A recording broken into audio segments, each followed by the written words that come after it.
Alors bonjour, dans cette vidéo, je vais parler du brevet sur le coronavirus, le brevet EP1694829B1. On va voir si c'est réel ou si c'est une fake news. Il y a une vidéo qui a circulé, faite par un gentil garçon un peu énervé sur ce brevet. L'intérêt, c'est qu'il a porté l'attention sur ce brevet.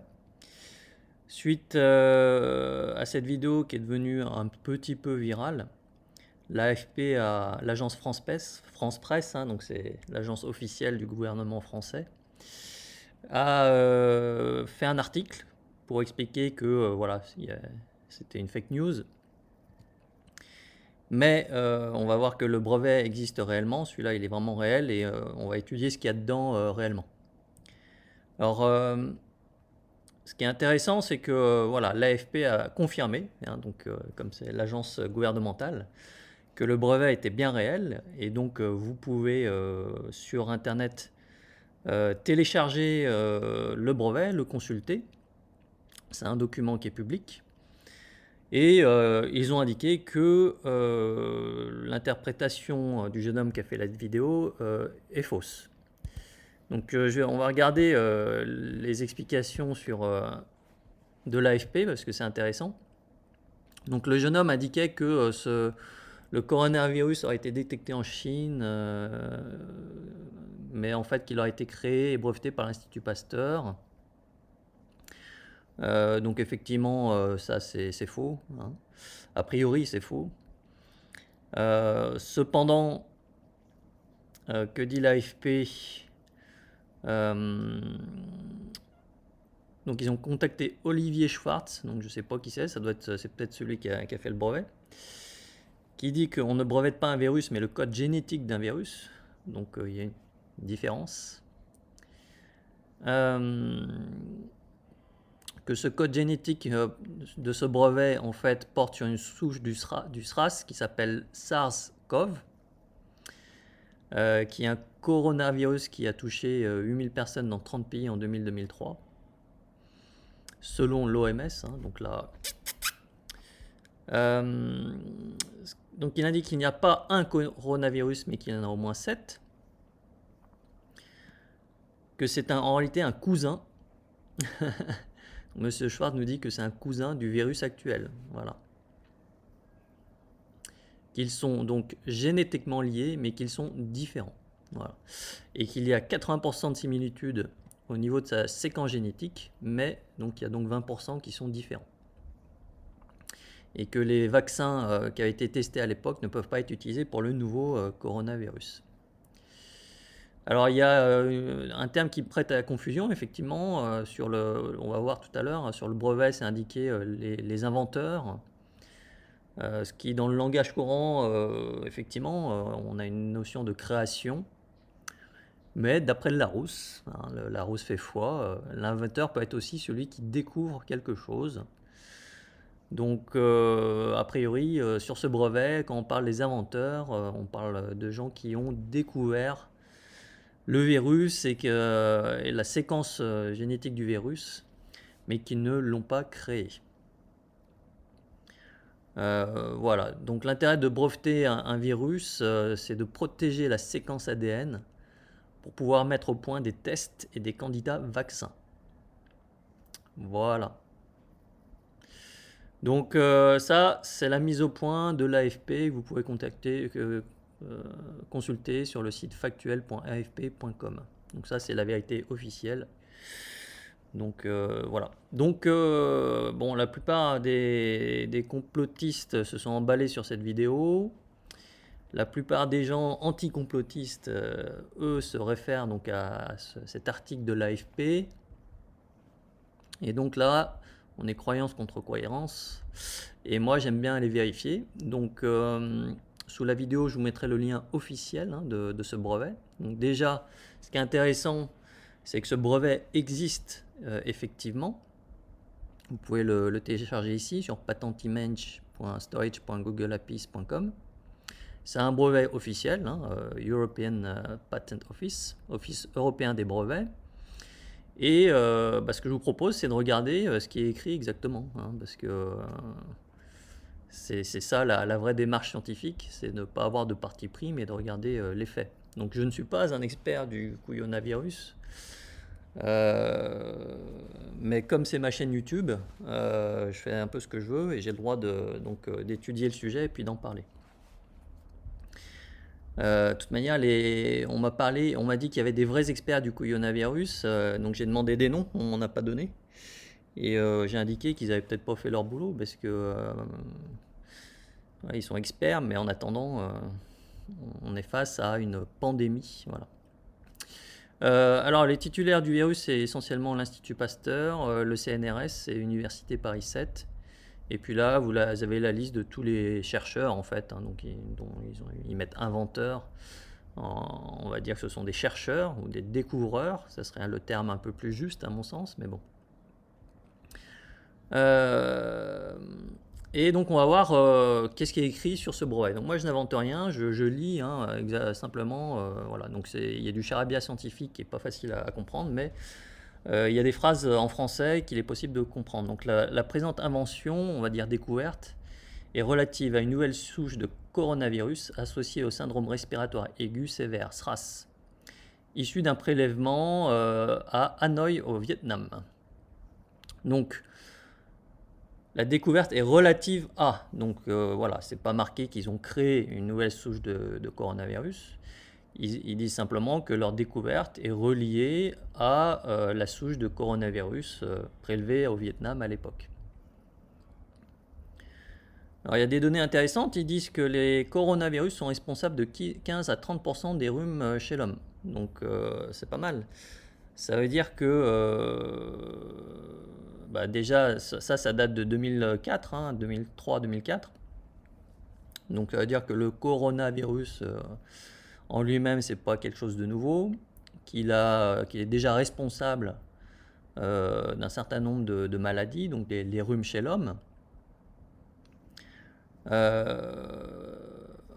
Voilà.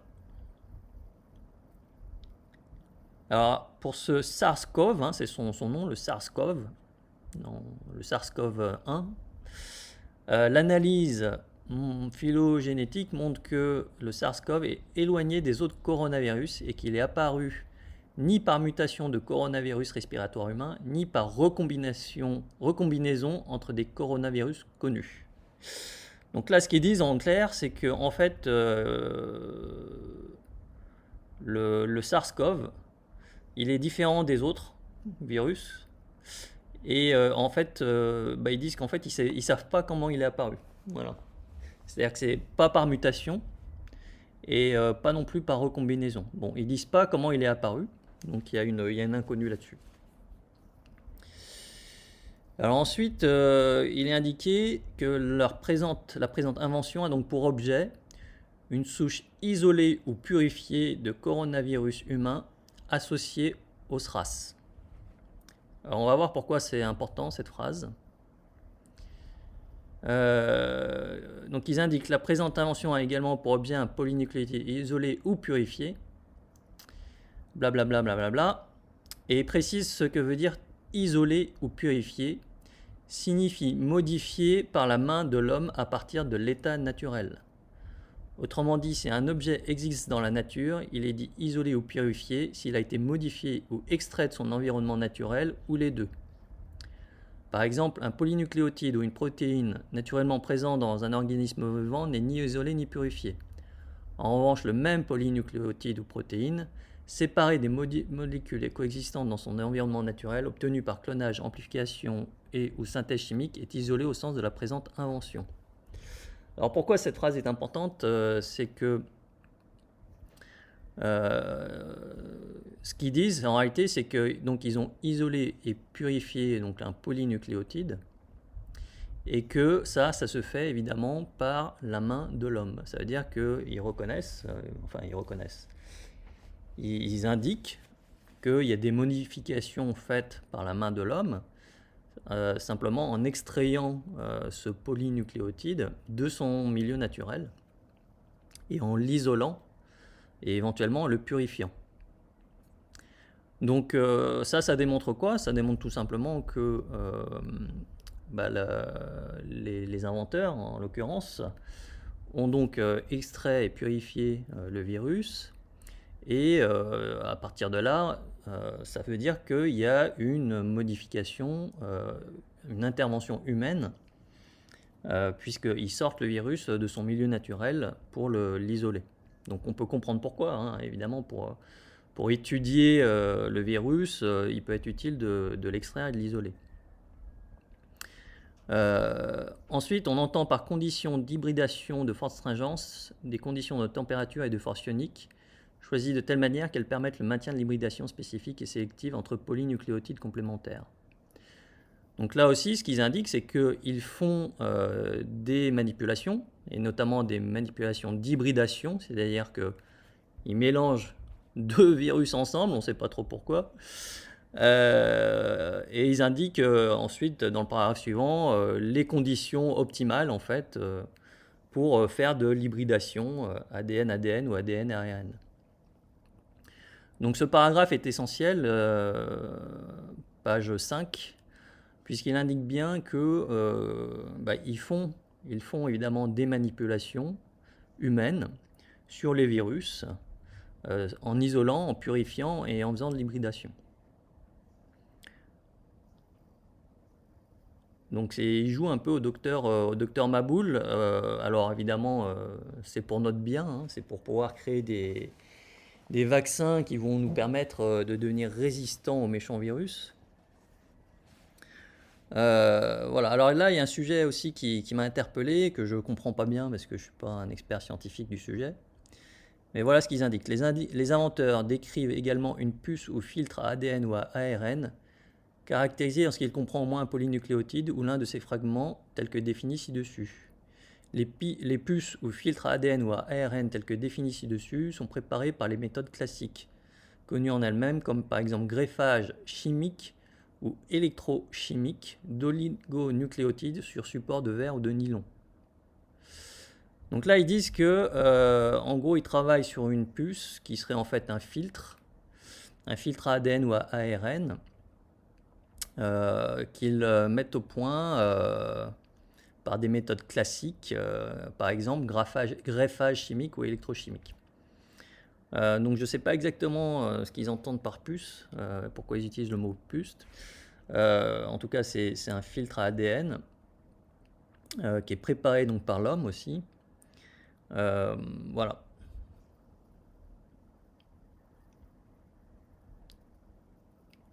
Alors, est-ce qu'il y a encore des trucs intéressants? Voilà. Alors, les inventeurs décrivent en outre une composition immunogène caractérisée en ce qu'elle comprend au moins un produit sélectionné dans le groupe constitué par une protéine ou un peptide tel que défini ci-dessus, un polynucléotide de type ADN ou ARN. Donc ça veut dire qu'en gros, ils décrivent dans leur brevet une composition immunogène, c'est-à-dire dans le but, c'est un vaccin, quoi, de générer une réaction du système immunitaire. Les protéines et peptides tels que définis ci-dessus, notamment les protéines S, M ou N et les peptides dérivés ainsi que les molécules d'acide nucléique, ADN ou ARN, codant les dites protéines, sont de bons candidats vaccins. Voilà. Donc, les inventeurs, et là on peut parler d'invention cette fois-ci, vraiment de création, ils créent donc une composition immunogène, c'est-à-dire une substance qui fait le vaccin en fait. Donc c'est pas une surprise, hein, c'est l'Institut Pasteur, il crée des vaccins. Bon. Mais ce qui m'a intéressé en fait dans le sujet, c'est ça.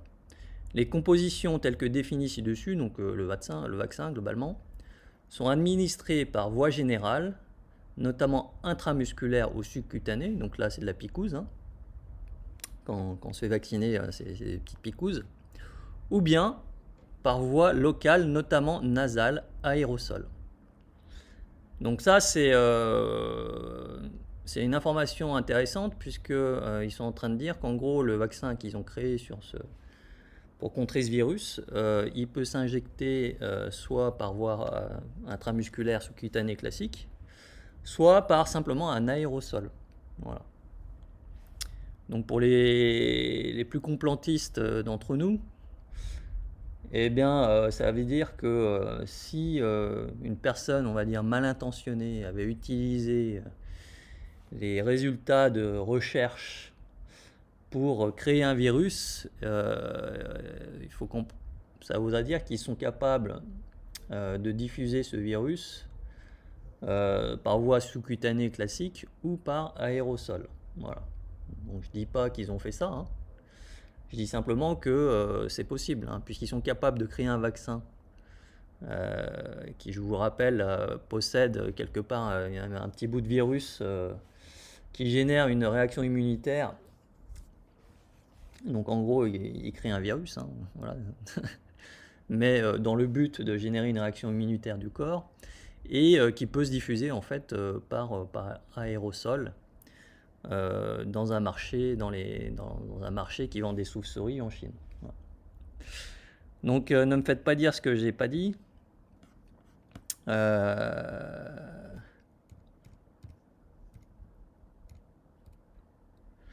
Alors, ce qui est intéressant, c'est là où moi je pense que c'est intéressant d'avoir des faits. C'est donc que le SARS-CoV a bien été identifié et étudié en 2003, que l'Institut Pasteur a déposé un brevet pour la séquence génétique de ce virus, pour pouvoir créer des vaccins sur ce virus. Et M. Schwartzmann nous dit que le nouveau coronavirus serait un cousin à 80% identique et à 20% différent. Pour ça qu'ils l'avaient peut-être appelé le SARS-CoV-2 a priori, puis ils l'ont changé en COVID-19. Pourquoi, j'en sais rien. Peut-être que vous le savez. Si vous savez pourquoi ils ont changé de nom, n'hésitez pas à le mettre en commentaire. Moi, ce que je retiens comme information intéressante, c'est qu'en gros, on a le 2 en 1. C'est comme, c'est comme au supermarché. Vous avez le 2 en 1. Vous avez le shampoing et l'après-shampoing. Vous avez la lessive et l'adoucissant. Et là, vous avez 2 virus en un. Donc pour le prix d'un, vous avez le coronavirus et le SARS. Voilà. Donc forcément, le corps humain, déjà que quand il doit combattre un virus, il en chie. Là, il doit combattre 2 virus. Alors dans le brevet, il parle de rougeole, mais je crois que c'est plutôt dans des protocoles pour fabriquer un vaccin. C'est pas très clair, j'ai pas bien compris, donc c'est pour ça que je ne m'étends pas là-dessus. Mais ce qui est certain, voilà, c'est qu'il y a 2 virus en un. Il y en a le premier, il y en a un offert pour un acheté. Voilà. La deuxième chose que dit le brevet qui est intéressante, c'est qu'il y a bien une manipulation humaine de ces laboratoires sur le SARS, le SARS-CoV, par isolation, purification et par hybridation. Donc évidemment, ce sont dans des buts de recherche, dans des buts de fabriquer des vaccins contre le virus, hein, mais toujours est-il qu'il y a bien une manipulation humaine.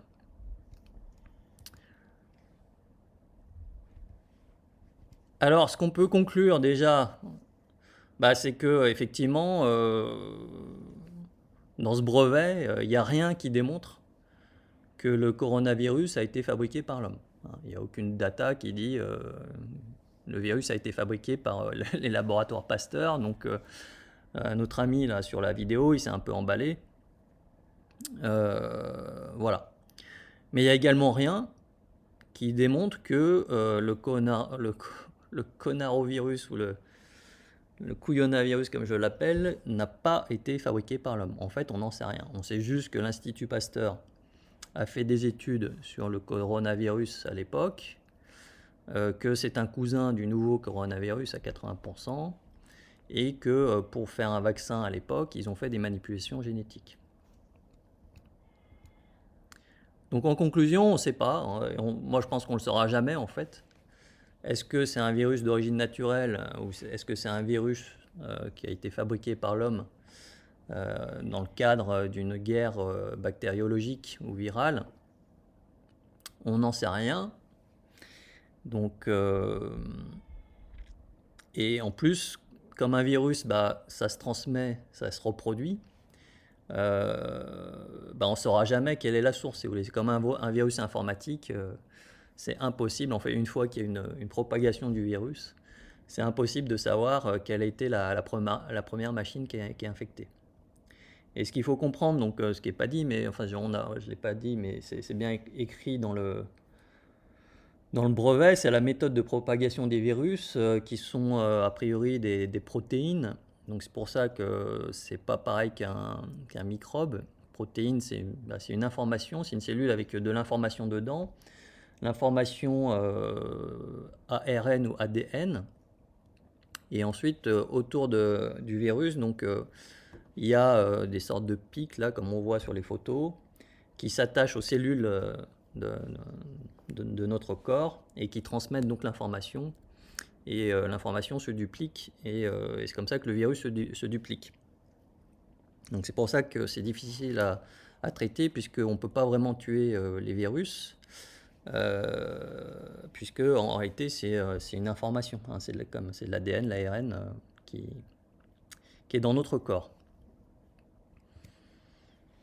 Donc tout ce qu'on peut faire, c'est faire des suppositions, de regarder comment effectivement les États, les médias traitent le phénomène de coronavirus. Quand on est complotiste, ben, on se demande à qui profite le crime, dans quel but. Quand on n'est pas complotiste ou anti-complotiste, eh ben, on accepte la théorie officielle que c'est un virus d'origine naturelle, très dangereux, qui se propage et contre lequel il faut absolument se protéger. Et voilà, donc chacun se fait son opinion, hein. Moi j'en ai une, vous en avez une, chacun a son opinion. Mais la réalité, c'est qu'on ne saura jamais en fait d'où vient ce virus. Et même le virus numéro 1, là, visiblement, l'Institut Pasteur, en tout cas à l'époque où ils ont déposé le brevet, ils n'avaient aucune idée de son origine. Moi, ce que je pense, c'est que quand on en a 1 plus 1, 2 virus ensemble, c'est très louche. Je pense que la nature produit des virus, des bactéries, des microbes. Mais est-ce qu'elle les combine pour faire du 2 en 1? Ça, j'ai déjà plus de mal à le croire. Et puis voilà, ce qui m'interroge évidemment, c'est la réaction des médias, le psy-op qui est organisé autour de ce virus. Donc j'ai posté cette vidéo sur un groupe Facebook de ski de rando. Je me suis fait déglinguer la tête. Non, pas cette vidéo, la vidéo sur le totalitarisme. Je me suis fait déglinguer la tête en faisant traiter de conspirationniste, d'égoïste, d'inconscient, etc. Mais voilà, du coup, j'ai regardé quelles étaient les statistiques sur la grippe. Et en 2016-2017, je crois qu'il y a eu 20 000 morts causés par la grippe. Et en 2017-2018, il y a eu, je crois, 17 000 morts.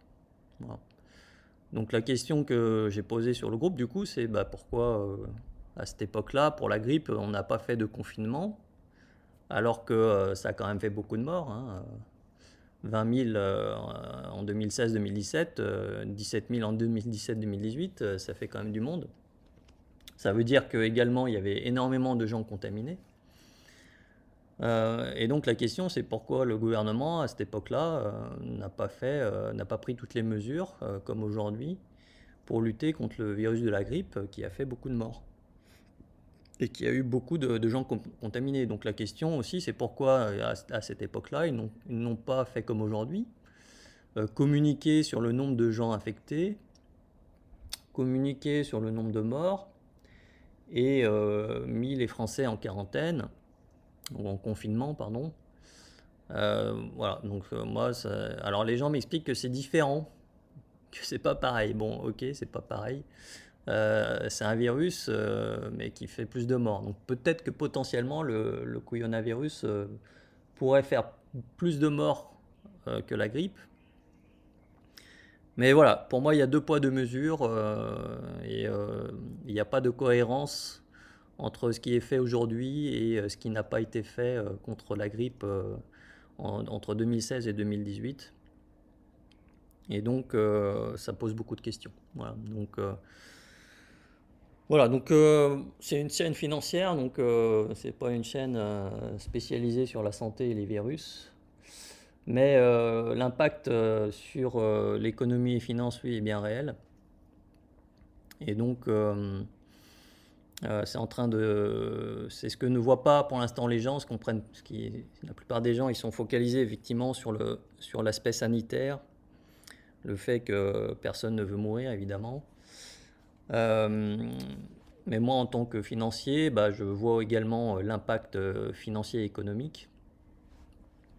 Et le fait de mettre à l'arrêt tout un pays comme ça, il y aura un impact financier et économique majeur sur la vie des gens, puisque ça va générer des faillites d'entreprises, du chômage et une explosion des déficits de l'État et de l'endettement de l'État. Voilà. Donc, bah, faut vivre avec. Bah, en tout cas, moi, je souhaite évidemment que cette pandémie, pardon, soit maîtrisée la mieux possible, qu'il y ait le moins de morts possible. Et que, voilà, si c'est la suppression de la liberté, c'est pas, voilà, de toute manière, ça sera, voilà, le problème, c'est pas tant la suppression actuelle en réalité, puisque je pense que ça sera quand même temporaire. Et une fois que l'épidémie sera maîtrisée, on pourra de nouveau circuler à peu près librement. Non, la prochaine question, ça va être bah, la campagne de vaccination qui ne manquera pas d'arriver. Il y a bien un laboratoire qui va trouver un vaccin et cette campagne risque fortement d'être obligatoire.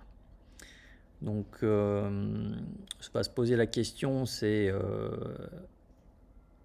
comme les gens n'auront pas le choix, soit ils se soumettent, c'est-à-dire soit ils acceptent de se faire vacciner et pourquoi pas pucer, hein, c'est pour ça que le mot puce, il m'a mis la puce à l'oreille dans le brevet.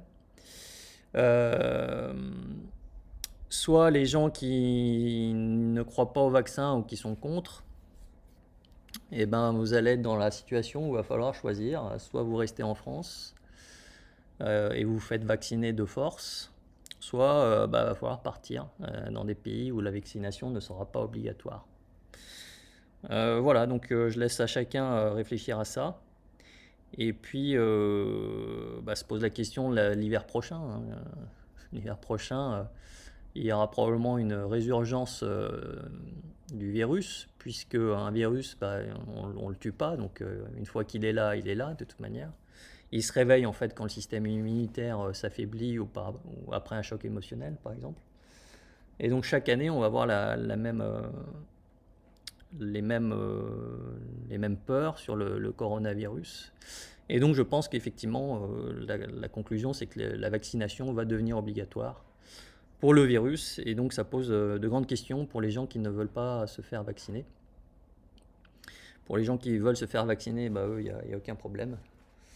Mais pour les autres, eh ben, moi je vous dis, il faut anticiper et se poser déjà aujourd'hui la question de savoir ce que vous voulez faire. Est-ce que vous voulez continuer à vivre en France et vous faire vacciner de force